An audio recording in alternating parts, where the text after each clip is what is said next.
சென்னை எண்ணூர் துறைமுகம் அருகே இரு கப்பல்கள் மோதியதால் கடலில் பரவி வரும் எண்ணெய் படலத்தால் கடல்வாழ் உயிரினங்களுக்கு பெரும் பாதிப்பு ஏற்பட்டுள்ளது.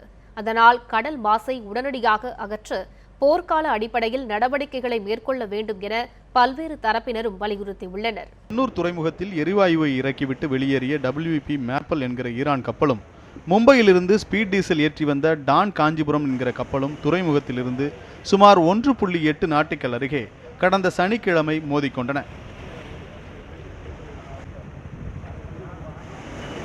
இதன் காரணமாக சென்னை எண்ணூரிலிருந்து திருவான்மியூர் வரையிலான கடற்பகுதியில் கடல் நீருடன் டீசல் கலந்து எண்ணெய் படலமாக காட்சியளிக்கிறது. எண்ணெய் படலங்களை அகற்றும் பணி 4வது நாளாக இன்று தொடர்ந்து நடைபெற்றது.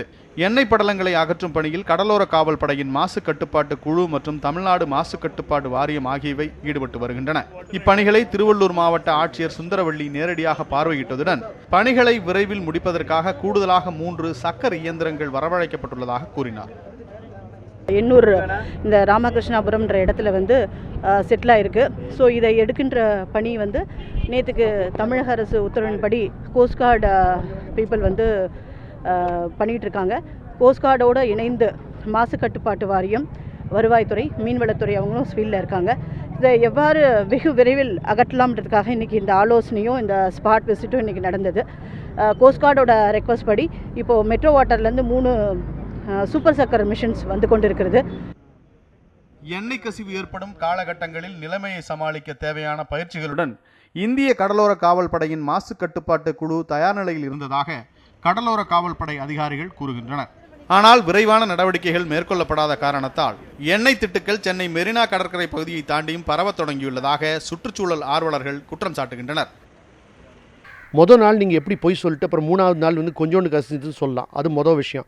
2வது, இதனால் பாதிப்பு இல்லைன்னு சொல்கிறதுக்கு நீ யார்?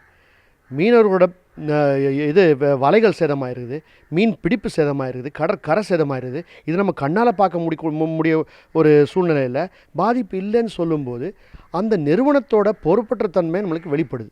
இதை நம்ம கொண்டு வரணும். அதுக்கு பிறகு நம்ம தொழில்நுட்பத்தை பார்க்கலாம். தொழில்நுட்பம் ஈஸியாக நம்ம இறக்குமதி கூட செஞ்சிடலாம்.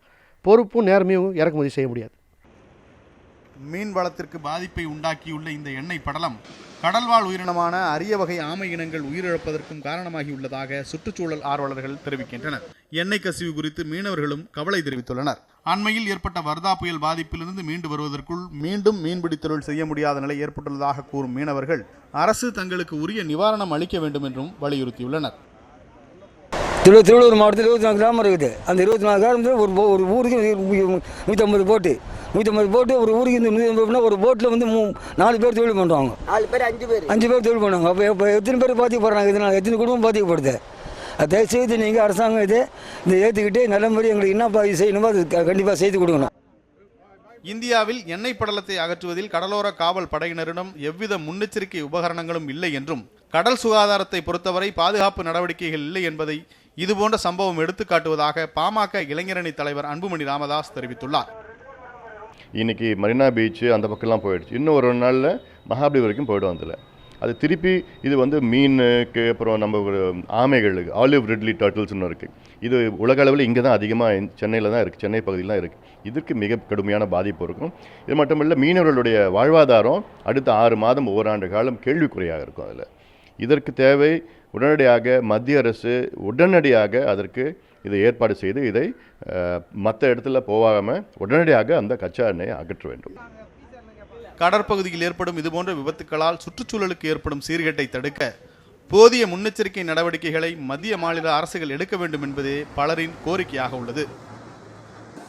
செய்தியாளர்கள் பாலாஜி, சுபாஷ் மற்றும் உமாபதி, நியூஸ் 7 தமிழ், சென்னை.